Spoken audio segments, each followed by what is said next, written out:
దేశవ్యాప్తంగా కొన్ని రాష్ట్రాల్లో అసెంబ్లీ ఎన్నికలు, మిగతా రాష్ట్రాల్లో లోక్సభ ఎన్నికలు జరుగుతున్నటువంటి నేపథ్యంలో మాత్రం పీపుల్ పల్స్ సర్వే ఒక సర్వే కూడా నిర్వహించడం జరిగింది. ముఖ్యంగా తెలంగాణలో ఉన్నటువంటి పరిస్థితులకు సంబంధించినటువంటి అంశాలపైనే ఈ యొక్క సర్వే కూడా నిర్వహించడం జరిగింది. అయితే కాంగ్రెస్ పార్టీ తెలంగాణలో అధికారం వచ్చిన తర్వాత కొంత వేవ్ అనేది కొనసాగుతుందనే విధంగా కూడా ఈ పీపుల్ పల్స్ సర్వే కూడా నిర్వహించడం జరిగింది. ఒకసారి ఈ సర్వే చూద్దాము. సర్వే ఏ విధంగా ఉందనే అంశాలపై చూద్దాం. ఒకసారి Telangana tracker poll 2024 people pulse నిర్వహించినటువంటి సర్వే ఇది. ఒకసారి చూసుకుంటే మాత్రం కాంగ్రెస్కి 8 నుంచి 10 సీట్లు వచ్చేటువంటి అవకాశాలు ఉన్నట్టు కూడా ఈ యొక్క సర్వే కూడా చెప్పడం జరిగింది. బీఆర్ఎస్ పార్టీకి 3 నుంచి 5 సీట్లు వచ్చేటువంటి అవకాశాలు ఉన్నట్టు కూడా ఈ యొక్క సర్వే కూడా తెలపడం జరిగింది. ఇటు బీజేపీ చూసుకుంటే మాత్రం 2 నుంచి 4, ఇక ఇతరులు వచ్చేసి 1 అంటే ఎంఐఎం కావచ్చు, ఇంకా ఇతర ఇండిపెండెంట్ కావచ్చు, ఇంకా ఇతర బీఎస్పీ కానీ ఇంకా ఏదైనా పార్టీలు కావచ్చు, అవన్నీ కలిపితే ఒక సీటు కూడా ఎక్కువ సీట్ వస్తుందని చెప్పేసి కూడా ఈ యొక్క సర్వే కూడా చెప్పడం జరుగుతుంది. అంటే దీన్ని బట్టి చూస్తే ఈ లోక్సభ ఎన్నికల్లో కూడా కాంగ్రెస్ పార్టీ ఒక వేవ్ అనేది కొనసాగుతున్నట్టు కూడా మనకి స్పష్టంగా అర్థమవుతుంది. కానీ బీజేపీ కూడా అయోధ్య సంబంధించినటువంటి విషయాన్ని దేశవ్యాప్తంగా ఒక చర్చనీయాంశంగా మారింది. అయోధ్య రామ మందిరం నిర్మాణం కావచ్చు, ప్రారంభం సంబంధించినటువంటి అంశం ఇది ఖచ్చితంగా ప్రతి ఒక్క గ్రామాల్లో ప్రతి ఒక్క ఇంటికాడ జై శ్రీరామ్ అనే నినాదంతో అనేక కార్యక్రమం కూడా చేపట్టడం జరిగింది. కాబట్టి అది కొంచెం కలిసి వస్తుందని చెప్పేసి బీజేపీ కూడా ఆలోచిస్తున్నటువంటి పరిస్థితి నెలకొంది. కాబట్టి చూడాల్సి ఉంటుంది ఏ విధంగా ఉండబోతుంది అనేది. అంటే కొన్ని ప్రాంతాల్లో ఇది అయోధ్య సంబంధించినటువంటి సెటిల్మెంట్ కొంత కలిసి వచ్చేటువంటి అవకాశాలు ఉన్నట్టు కూడా మనకి స్పష్టంగా అర్థమవుతుంది. ఇక Telangana tracker poll Lok Sabha elections vote share సంబంధించినటువంటి విషయాన్ని చూసుకుందాం. ఒకసారి ఈ ఓట్ షేర్ చూసుకుంటే మాత్రం 40% కాంగ్రెస్ పార్టీకి భరిస్తున్నారు, బీఆర్ఎస్కి 31%, బీజేపీకి 23%, ఇక ఇతరులకి 6% ఓట్ షేర్ వచ్చేటువంటి అవకాశాలు ఉన్నట్టు కూడా ఈ యొక్క పీపుల్స్ పల్స్ సర్వే కూడా చెప్పడం జరిగింది. ఇక మరొక విషయం చూసుకుందాం. ఒకసారి చివరిగా మీకు చెప్తాను ఈ ప్రధాని మోడీ ఎవరు కావాలనేది ఆ విషయానికి వెళ్తే. కానీ ఇంకోటి ఒకసారి మీకు 2019 జరిగినటువంటి ఎన్నికలు, ఇప్పుడు 2024లో సర్వే చేపట్టినటువంటి ఆ విషయాలు డీటెయిల్గా కూడా చూపించేటువంటి ప్రయత్నం చేస్తాం. అంటే ఈ సౌత్ ఫస్ట్ పీపుల్స్ నిర్వహించినటువంటి ఈ యొక్క సర్వే చూసుకుంటే మాత్రం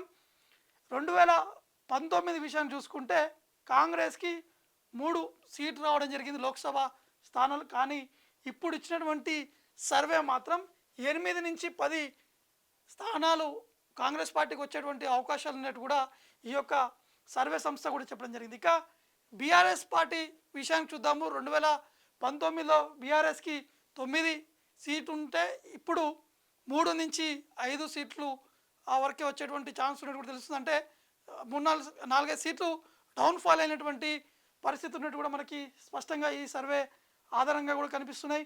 ఇక బీజేపీ చూసుకుంటే బీజేపీలో 2019లో 4 సీట్లు ఉన్నప్పటికీ ఈసారి 2 సీట్లు తగ్గేటువంటి అవకాశాలు ఉన్నట్టు కూడా ఈ యొక్క సర్వే కూడా చెప్పడం జరుగుతుంది. ఎందుకంటే రాష్ట్ర వ్యాప్తంగా ఈ యొక్క సర్వే కూడా నిర్వహించాడు. అక్కడ ఉన్నటువంటి పరిస్థితులను బట్టి అక్కడ ఉన్నటువంటి వారితోటి శాంపుల్స్ కలెక్ట్ చేసి ఈ యొక్క పీపుల్స్ పల్స్ సర్వే కూడా ఈ యొక్క లోక్సభ ఎన్నికలకు సంబంధించినటువంటి సర్వే కూడా నిర్వహించడం జరిగింది. ఇక ఇతరులు వచ్చేసి అప్పుడు అంటే 2019లో ఒకరే, ఇప్పుడు కూడా ఒకరే గెలిచేటువంటి అవకాశాలు, ఒకరికి ఛాన్స్ ఉన్నట్టు కూడా ఈ సర్వే కూడా చెప్పడం జరిగింది. ఇక పర్సంటేజ్ వారీగా ఓట్ షేర్ వారీగా 2019 ఇప్పుడు ఉన్నటువంటి 2024 లోక్సభ ఎన్నికలకు సంబంధించినటువంటి ఇప్పటి వరకు తిన్నో ఉన్నటువంటి పరిస్థితికి సంబంధించిన ఓట్ షేర్ విషయాన్ని చూసుకుంటే మాత్రం 2024 కాంగ్రెస్ పార్టీకి వచ్చేసి 40% ఓట్ షేర్ ఉన్నట్టు కూడా తెలుస్తుంది.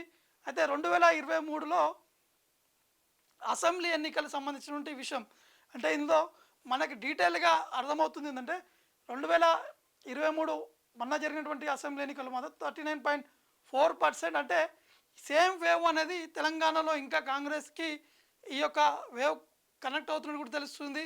కొంత రేవంత్ రెడ్డి క్రేజ్ కూడా కనిపిస్తున్నట్టు కూడా మనకి స్పష్టంగా అర్థమవుతుంది. ఇక ఆ 2019లో చూసుకుంటే 29.79% అంటే లోక్సభ ఓట్ షేర్ సంబంధించినటువంటి విషయం ఇది. కాబట్టి కాంగ్రెస్ పార్టీ ఈసారి ఇప్పటివరకు ఉన్నటువంటి పరిస్థితి చూస్తే 40% ఓట్ షేర్ ఉన్నట్టు కూడా మనకి స్పష్టంగా అర్థమవుతుంది. ఇక బీఆర్ఎస్ పార్టీకి సంబంధించినటువంటి విషయాన్ని చూసుకుంటే బీఆర్ఎస్ పార్టీ ఇప్పుడున్నటువంటి పరిస్థితి అంటే ఇప్పుడు 31% అంటే 2024 లోక్సభ ప్రొజెక్టెడ్ అంటే ఇప్పుడున్నటువంటి సిచ్యువేషన్లో 31% ఓట్ షేర్ నమోదయ్యేటువంటి అవకాశం ఉన్నట్టు కూడా సర్వే కూడా తెలుపుతుంది. గతంలో ఉన్నటువంటి పరిస్థితి అంటే 2000 మన అసెంబ్లీ ఎన్నికలు 37.35% బీఆర్ఎస్ కూడా రావడం జరిగింది.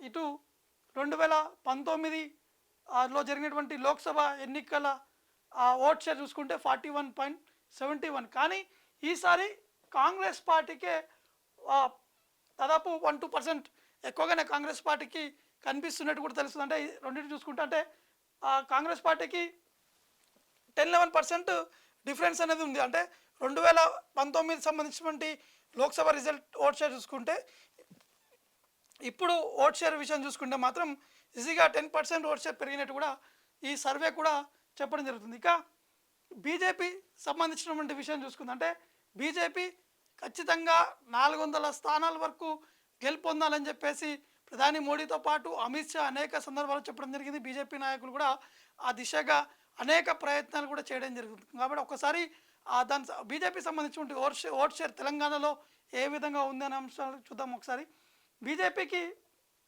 23% ఓట్ షేర్ కనిపిస్తుంది ఇప్పుడున్నటువంటి పరిస్థితిలో. ఇక అసెంబ్లీ ఎన్నికలు జరిగినటువంటి సమయంలో మొన్న జరిగినటువంటి ఎన్నికల్లో మాత్రం 13.9%. ఇక 2019లో జరిగినటువంటి లోక్సభ ఎన్నికల్లో బీజేపీకి వచ్చినటువంటి ఓట్ షేర్ చూసుకుంటే మాత్రం 19.65% బీజేపీ కూడా రావడం జరిగింది. కాబట్టి కొంత బీజేపీ బీఆర్ఎస్ మధ్య కొంత టఫ్ ఫైట్ అనేది ఉన్నటువంటి అవకాశాలు మాత్రం మనకి స్పష్టంగా ఈ సర్వే ఆధారంగా కూడా కనిపిస్తుంది. ఇక ఒకసారి మనం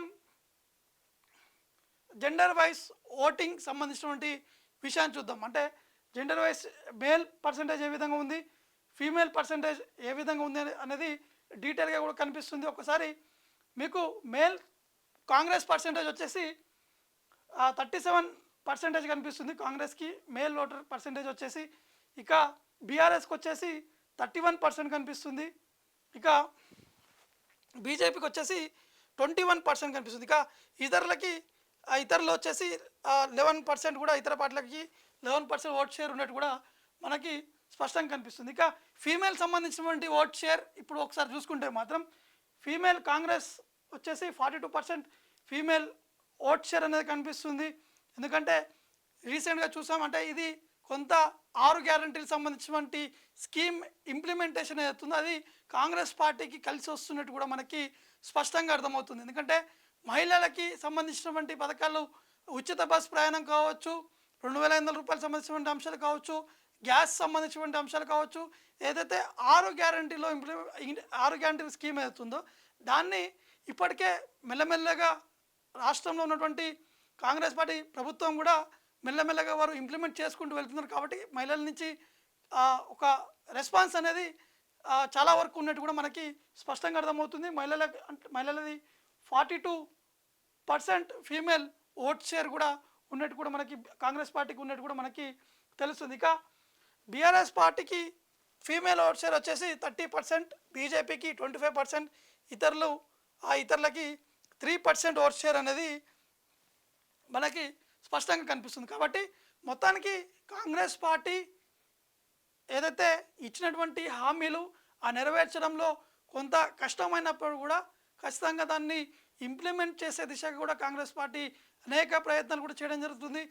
ఇప్పటికే మంత్రులు జిల్లాలో పర్యటన చేయడము, అక్కడ ఉన్నటువంటి పరిస్థితులను గమనించడము, ఆ దగ్గర ఉన్నటువంటి సమస్యలను కూడా స్వీకరించడంతో పాటు క్యాండిడేట్స్ సంబంధించినటువంటి విషయంలో కూడా కాంగ్రెస్ పార్టీ చాలా వరకు ఆచితూచి ఆలోచించి ఈ యొక్క అడుగులు కూడా వేస్తున్నట్టు కూడా తెలుస్తుంది. మరోవైపు బీఆర్ఎస్ పార్టీ సంబంధించినటువంటి విషయానికి వస్తే బీఆర్ఎస్ పార్టీ అంటే అసెంబ్లీ ఎన్నికల్లో ఓటమి గురైనప్పటికీ ఇప్పుడు జరగబోయేటువంటి లోక్సభ ఎన్నికల్లో ఖచ్చితంగా గెలిచి తీరాలి, అధికంగా సీట్లు కూడా సంపాదించాలి. ఎందుకంటే 17 లోక్సభ స్థానాలు ఉన్నప్పటికీ ఎట్టి పరిస్థితుల్లో 10 నుంచి 12 స్థానాలు గెలుపొందాలని చెప్పి బీఆర్ఎస్ అధిష్టానం భావిస్తుంది. కానీ ఇప్పుడున్నటువంటి పరిస్థితులు కావచ్చు, ఇప్పుడున్నటువంటి సర్వేలు ఇచ్చినటువంటి ఈ సర్వే ప్రకారం 5-6 మాత్రమే గెలిచేటువంటి అవకాశాలు ఉన్నట్టు కూడా ఈ యొక్క సర్వే సంస్థలు కూడా చెప్పడం జరుగుతుంది. కాబట్టి చూడాల్సి ఉంటుంది ఏ విధంగా ఉండబోతుంది. ఈ యొక్క సర్వే సంస్థలు కూడా అనేక ప్రాంతాల్లో కూడా సర్వే కూడా చేయడం జరిగింది. అక్కడ ఉన్నటువంటి రిపోర్ట్ను కూడా సేకరించడం జరిగింది. ఇక మరొక విషయం చూద్దాము, కీలకంగా ఉన్నటువంటి విషయం ఇది. పీపుల్ పల్స్ వారు నిర్వహించినటువంటి పిఎం చాయిస్, పిఎం ఎవరు కావాలనేది ఒక చాయిస్ కూడా నిర్వహించారు. పబ్లిక్కు ఎక్కువగా ఎవరిని ఇచ్చేబోతున్నారు అంటే ఎవరుంటే బాగుంటుందనే విషయాన్ని చూసుకుంటే మాత్రం నరేంద్ర మోడీకి 34% ఉన్నట్టు కూడా పిఎం చాయిస్ అంటే వాళ్ళు ప్రధాని మోడీ వైపే ఎక్కువగా ఉన్నట్టు కూడా తెలుస్తుంది. ఇక రాహుల్ గాంధీ విషయానికి వస్తే 23%, ప్రియాంక గాంధీ 11%, మమతా బెనర్జీ 10%, అరవింద్ కేజ్రీవాల్ 7%, అదర్స్ 14% ఉన్నట్టు కూడా ఈ యొక్క సర్వే కూడా చెప్పడం జరుగుతుంది. కాబట్టి దేశవ్యాప్తంగా జరుగుతున్నటువంటి ఈ యొక్క లోక్సభ ఎన్నికలు చాలా కీలకంగా కాబోతున్నాయి. ముఖ్యంగా దక్షిణాది రాష్ట్రాలపై కూడా ఎక్కువగా ఫోకస్ పెడుతున్నారు. ఒకవైపు కాంగ్రెస్ పార్టీ ఇండియా కూటమితో కలిసి ఖచ్చితంగా అక్కడ ఉన్నటువంటి కేంద్రంలో అధికారం చెలాయించాలనే విధంగా అనేక ప్రయత్నాలు చేస్తున్నారు. కానీ బీజేపీ కూడా అదే దిశగా కూడా ఎట్టి పరిస్థితుల్లో మూడోసారి అధికారం చేసుకోవాలని చెప్పేసి కూడా బీజేపీ ప్రయత్నాలు చేస్తున్నటువంటి పరిస్థితి ఉన్నటువంటి నేపథ్యంలో చూడాల్సి ఉంటుంది ఏ విధంగా ఉండబోతుంది. ఒకవైపు ఎన్డీఏ కూడా, ఎన్డీఏలో ఉన్నటువంటి కలిసినటువంటి పార్టీలు కావచ్చు, అంటే గతంలో విడిపోయినటువంటి పార్టీని కూడా మళ్ళీ ప్రాంతీయ పార్టీని ఎన్డీఏలోకి చేర్చుకోవడము, దాంతోపాటు ప్రాంతీయ పార్టీలతో ఉంటే కొంత కలిసి వస్తుందని చెప్పేసి ఎన్డీఏ కూడా భావిస్తుంది. దాంతోపాటు ప్రధాని మోడీతో పాటు అమిత్ షా, నడ్డా అంటే బీజేపీలో ఉన్నటువంటి కీలక నేతలు అందరూ కూడా దేశవ్యాప్తంగా అనేక ప్రాంతాల్లో అనేక సభలు నిర్వహించి ఖచ్చితంగా అధికారంలోకి రావాలని చెప్పి బీజేపీ అనేక ప్రయత్నాలు చేస్తుంది. ఒకవైపు బీజేపీ ప్రయత్నాలు చేస్తుంటే కాంగ్రెస్ పార్టీ కూడా అదే దిశగా ప్రయత్నాలు కూడా కొనసాగుతున్నటువంటి పరిస్థితి నెలకొంది. రాహుల్ గాంధీ పాదయాత్ర కూడా చేపడుతున్నారు, న్యాయయాత్ర కూడా చేపడుతున్నారు. కాంగ్రెస్ పార్టీ క్యాడర్లో ఒక బూస్ట్ తీసుకొచ్చే విధంగా కూడా ప్రయత్నాలు చేస్తున్నారు. కాబట్టి చూడాల్సి ఉంటుంది ఏ విధంగా ఉండబోతుంది లోక్సభ ఎన్నికలు. కానీ తెలంగాణలో మాత్రం కాంగ్రెస్ పార్టీకి సంబంధించినటువంటి వేవ్ అనేది అదే విధంగా కొనసాగుతూనే కనిపిస్తుంది. అసెంబ్లీ ఎన్నికల్లో ఏ విధంగా అయితే వేవ్ క్రియేట్ చేశారో కాంగ్రెస్ కార్యకర్తలు, అదేవిధంగా లోక్సభ ఎన్నికల్లో కూడా క్రియేట్ చేసేటువంటి అవకాశాలు ఉన్నట్టు కూడా ఈ యొక్క సర్వే సంస్థ కూడా చెప్పడం జరుగుతుంది.